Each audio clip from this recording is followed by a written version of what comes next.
வந்து ரொம்ப பசியா இருக்குது. அது வந்து நடந்து போயிட்டு இருக்கும்போது ஒரு வீட்டுக்குள்ள நடந்து போயிட்டு இருக்கும்போது அந்த டேபிள்ல வந்து ஒரு பாக்ஸ் மாதிரி இருக்கு. அந்த பாக்ஸ்குள்ள வந்து ஒரு எலி இருக்கு. எலி வந்து பார்த்த உடனே அது வந்து கையை விடுது, நம்ம எடுத்து சாப்பிடலாம் அப்படின்னு சொல்லி கை விடுது. அது வந்து அதனால கை விட முடியாது, ஏன்னா அதோட கை சின்னது. அதனால விட முடியாம சரி நம்ம போயிட்டு வேற ஏதாச்சும் பொருள் எடுத்து வரலாம் அப்படின்னு சொல்லிட்டு அது போகுது. அப்போ பார்த்தா அந்த எலி, சின்ன எலியோட ஃபேமிலி வந்து அதை வந்து காப்பாத்துறாங்க. எதால தெரியுமா? கையறால வந்து அதை உள்ள விட்டு அதை எடுத்து விடுறாங்க. அதுங்க குடுகுடுன்னு ஓடி போயிட்டு இங்க பாருங்க, இந்த ஓட்டை இருக்குல்ல, அந்த ஓட்டைக்குள்ள போயிட்டு ஒளிஞ்சிட்டு பார்க்குறாங்க. அப்போ போது பூனை வந்து இங்க எழுந்துச்சு, அது நம்ம எடுக்கலாம்னு பார்த்தோமே அப்படின்னு சொல்லிட்டு அது ஏமாந்து போச்சு. நன்றி. ஐந்தாம் வகுப்பு காயினும் என் பெயர் ஊரச்சந்தி கருக்கப்பள்ளி. என் பெயர் ஹரிணி. ஆசிரியர் என்று எனக்கு ஊஞ்சல் பேப்பரை தந்தார். அதிலிருந்து நான் 1, 2, 3 கதைகளை கூற வைத்தேன். பாட்டியின் வீட்டுக்கு வந்தான் கண்ணன். அந்த வீடு அழகான மலையை ஒட்டி இருந்தது. மலை அடிவாரத்தில் பச்சை பசென்ற ஒரு ஒல்லி மரம் இருந்தது. உயரம் குறைவான அந்த மரத்தின் இலைகள் ரொம்ப ரொம்ப மெல்லியானவை.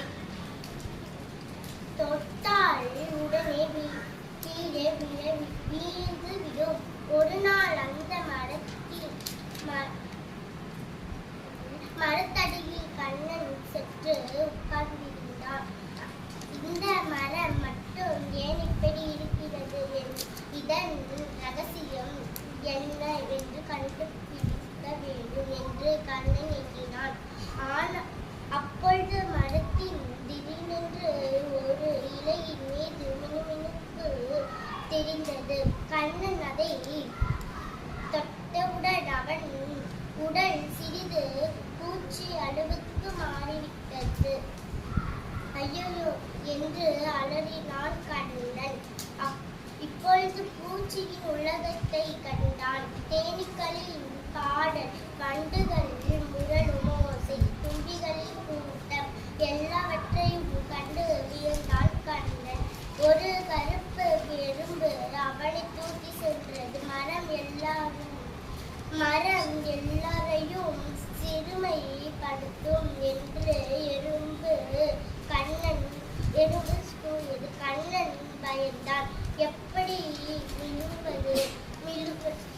மீண்டுவது என்று யோசித்த போது மரத்தின் வேறு ஒளிர்ந்தது. இந்த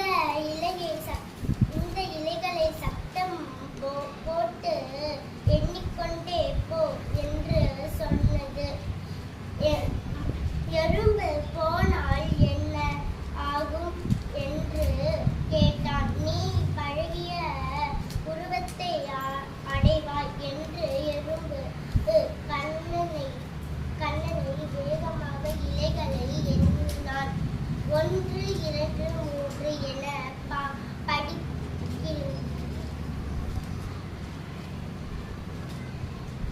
படித்து நீங்கள் சத்தமாக எண்ணிக்கொண்டு போங்கள். அப்பொழுதுதான் கண்ணனுக்கு அவனின் உருவம் கிடைக்கும்.